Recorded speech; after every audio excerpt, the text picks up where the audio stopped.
আমরা করতে পেরেছি, বাংলাদেশ করতে পেরেছে ইংলিশ চ্যানেল বিজয়।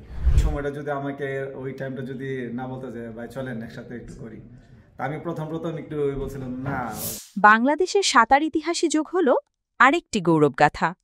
দীর্ঘ ৩৭ বছর পর আবারও ইংলিশ চ্যানেল জয় করলেন বাংলাদেশের দুই সাহসী সাঁতারব মাহফিজুর রহমান সাগর ও নাজমুল হক হিমেল। মঙ্গলবার ২৯ জুলাই বাংলাদেশ সময় সকাল ৮:৩০টায় এবং ইংল্যান্ড সময় রাত ২:৩০টায় তারা ইংলিশ চ্যানেল পাড়ি দেওয়ার অভিযান শুরু করেন, যা সফলভাবে শেষ করতে সময় লেগেছে প্রায় ১২ ঘণ্টা ২০ মিনিট। সাবেক অলিম্পিয়ান সাঁতারু মাহফিজুর রহমান সাগর জানান, আমরা করতে পেরেছি, বাংলাদেশ করতে পেরেছে ইংলিশ চ্যানেল বিজয়। আর আজকে এই বাংলাদেশ হাই কমিশনের পক্ষ থেকে যে আমাদের সংবর্ধনার ব্যবস্থা করা হয়েছে তার জন্য কৃতজ্ঞ, ধন্যবাদ।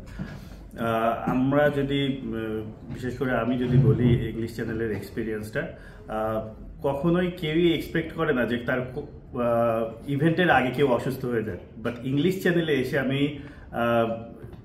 সি সিকনেসে তৈরি হয়েছিল। ভবিষ্যৎ প্রজন্ম এখান থেকে অনুপ্রাণিত হয়ে পরবর্তীতে সোলো রিলে যেটাই হোক করতে পারে। এই ছিল আমার মোটামুটি সংক্ষিপ্ত এক্সপিরিয়েন্স। ধন্যবাদ আবারও এখানে আমাদের তো এই ব্যাপারটা তো আমাদের খুবই সিম্পল, সবাই জানে আমাদের ফ্যামিলি। তো যখন আমি চীনে থাকতাম তো একদিন ও এই জিনিসটা প্ল্যান করতেছিল, আমি ও কৃতিত্বটা ওকে দিতে চাই যে আসলে ও যদি আমাকে ওই সময় মানে যোগাযোগ না, আমাদের সবসময় যোগাযোগ হয়, যদি ওই সময়টা যদি আমাকে ওই টাইমটা যদি না বলতে যায় ভাই চলেন একসাথে একটু করি, তা আমি প্রথম একটু বলছিলাম না। সাগর ও হিমেলের এই কৃতিত্ব শুধু ব্যক্তিগত নয়, বরং এটি বাংলাদেশের জন্য এক অসামান্য অর্জন। এই দুই সাহসী সাঁতারু প্রমাণ করলেন, চেষ্টা আর সাহস থাকলে সম্ভব অসম্ভবকে জয় করা।